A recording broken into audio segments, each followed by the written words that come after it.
ছেলের নাম মুসাদ্দেক। ঢাকা বিশ্ববিদ্যালয়ের এই ছেলে জুবায়ের, আমি মাঝে মধ্যেই তাদের বক্তব্য দেখি এবং অবাক হই যে শিবিরের কর্মী নেতা, ডাকসুর এখন নেতা, একেবারে জামাতের তো হার্ডকোর এরা, ঠিক আছে, অসুবিধা নেই, কিন্তু যাকে নিয়ে কথা বলছে তিনি হচ্ছেন তারেক রহমান, বাংলাদেশের এই মুহূর্তে প্রধানমন্ত্রী। একটা প্রধানমন্ত্রীকে নিয়ে এইভাবে কমেন্ট করতে পারে, এইভাবে কথা বলতে পারে? ডাকসুর এক নেতা হোক, শিবির নেতা হোক, যেই হোক না কেন, আপনি এইভাবে অসম্মান দিয়ে এবং বিকৃত করে, তারেক রহমান কোন প্রেক্ষিতে জীবন বাঁচাতে তাকে দেশ ছাড়তে হয়েছিল? আজকে যদি তারেক রহমান যদি দেশ না ছাড়তেন, আজকে তিনি কি দেশে থাকলে বাঁচতে পারতেন? হাসিনা তাকে মৃত্যুদণ্ড দিত, ঠিক না? এটা জামাত শিবির কর্মীরা জানে না। এই মুসাদ্দেক কোথায় ছিল? মুসাদ্দেককে তো 5ই আগস্টের পরে আমরা চিনলাম। সাদিক কায়েম, জুবায়ের, তো সবাই ছাত্রলীগের মধ্যে ছিল, এখন বলতেছে তারা শিবির করে। তো ঠিক আছে, বুঝলাম, কিন্তু তারেক রহমানকে নিয়ে এই মন্তব্য, এটা বলেন। আমি তো নিজে বিএনপি করি না, আমি বারবার বলছি, কিন্তু একজন নির্বাচিত প্রধানমন্ত্রী, যার মানে সংখ্যাগরিষ্ঠ দলের নেতা, তাকে নিয়ে এই ধরনের যদি মন্তব্য করা হয় এবং সোশ্যাল মিডিয়াতে প্রকাশিত হচ্ছে, বিভিন্ন গণমাধ্যমে প্রকাশিত হচ্ছে, আপনি রাজনীতি তো হিংসাত্মক হয়ে উঠবে, মানে রাজনীতিতে সহনশীলতা বলে কিচ্ছু তো থাকবে না। কিভাবে শব্দ উচ্চারণ করে দেখেন, তার বয়ানগুলি দেখেন, এবং কিভাবে যে পালাইছে সে, আর তোর বাপ তারেক রহমান, মানে হোয়াট ইজ দিস? কি হচ্ছে?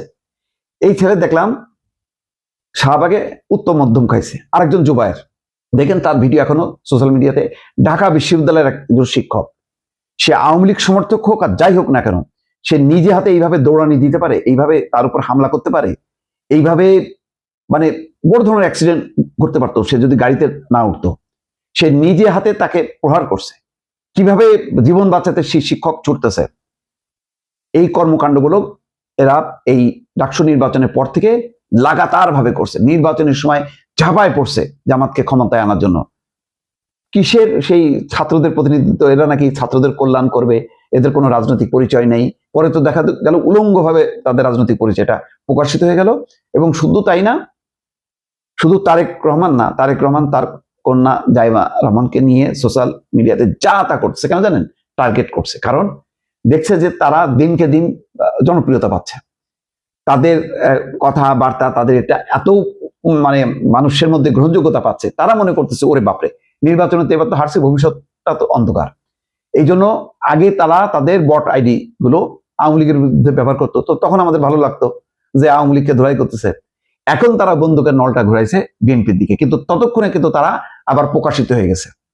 আগে গুপ্ত অবস্থায় তারা বট আইডি চালাইতো, এখন প্রকাশ্যে আসছে, কিন্তু আবার বট আইডিটাও চালাচ্ছে। এখন ধরা খাচ্ছে, ধরা খাওয়ার পর এখন ধোলাই খাচ্ছে। নির্বাচনে তারা পরাজিত হয়েছে, এখন তো চাপের মধ্যে পড়ছে। এবং দিনকে দিন শিবির যে কি জিনিস, এরা নির্বাচনের আগে তাদের একটা মুখোশ ছিল, এখন সেই মুখোশটা খুলে গেছে। এখন দেখতে পারতেছে যে এটা তো হলো মানে জামাতের রাজনীতি ছড়ানোর চেষ্টা করতেছে। কিসের ছাত্র কল্যাণ, কিসের কি?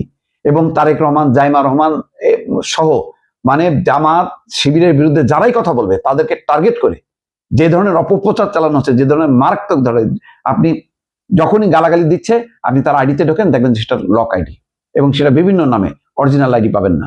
এমন দেখলাম যে ধরাও খাইছে এক একজনের 7-8টা করে আইডি এক একজনের। তাহলে চিন্তা করেন, যদি এইরকম 15-20 জন 50 জন যদি ওই বট আইডি এক একজন 6টা-7টা আইডি দিয়ে যদি আক্রমণ করা শুরু করে, তাহলে আপনার মনে হবে যেন মানে জনমত একেবারে জামাত শিবিরের পক্ষে এবং অন্যরা মনে হয় খারাপ। এই কাজগুলি তারা চলতে চলতে কালকে শাহবাগ থানাকে কেন্দ্র করে জনতা উত্তেজিত হয়েছে, ছাত্র দলের নেতাকর্মীরা উত্তেজিত হয়েছে এবং উত্তম মাধ্যম খাইছে। আমি আশ্চর্য হয়ে গেলাম, রাকিব ছাত্র দলের সভাপতি, শিপন ছাত্র দলের ঢাকা বিশ্ববিদ্যালয়ের, তারা একেবারে মানে প্রাণপণ, মানে একেবারে নিজেরাও হয়তো হেনস্থ হয়েছে এবং মারধরের শিকার হয়েছে, ওদেরকে বাঁচাতে যে কিল ঘুষি খাইছে, কিন্তু যেভাবে প্রোটেকশনটা দিয়ে তাদেরকে রক্ষা করছে, এইটা একেবারে অসাধারণ। আমি তো কল্পনা করতে পারি না যে এইরকম মানে, এবং ক্ষোভের যথেষ্ট পরিমাণ কারণ আছে এই এদের বিরুদ্ধে। কারণ তারা ওই বট আইডির লোকদেরকে সমর্থন করতেছে, তাদেরকে ছাড়ানোর চেষ্টা করতেছে থানা থেকে।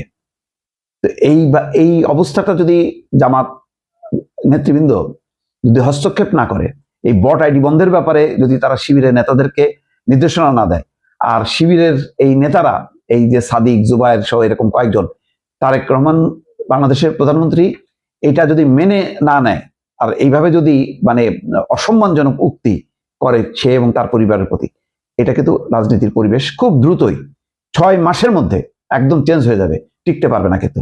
কারণ জামাত শিবিরের এই রাজনীতি নিয়ে তো যথেষ্ট বিতর্ক আছে, এবং বিএনপিকে মনে রাখা দরকার, বিএনপি কিন্তু শুধু এখন একা না, বিএনপির পক্ষে আশেপাশে কিন্তু অনেক গণতান্ত্রিক প্রগতিশীল শক্তি কিন্তু আস্তে আস্তে ভিড় করতেছে, এবং জামাত নিয়ে, শিবির নিয়ে যাদের একসময় মুগ্ধতা ছিল, সেই মুগ্ধতা কিন্তু আস্তে আস্তে বন্ধ হয়ে যাচ্ছে।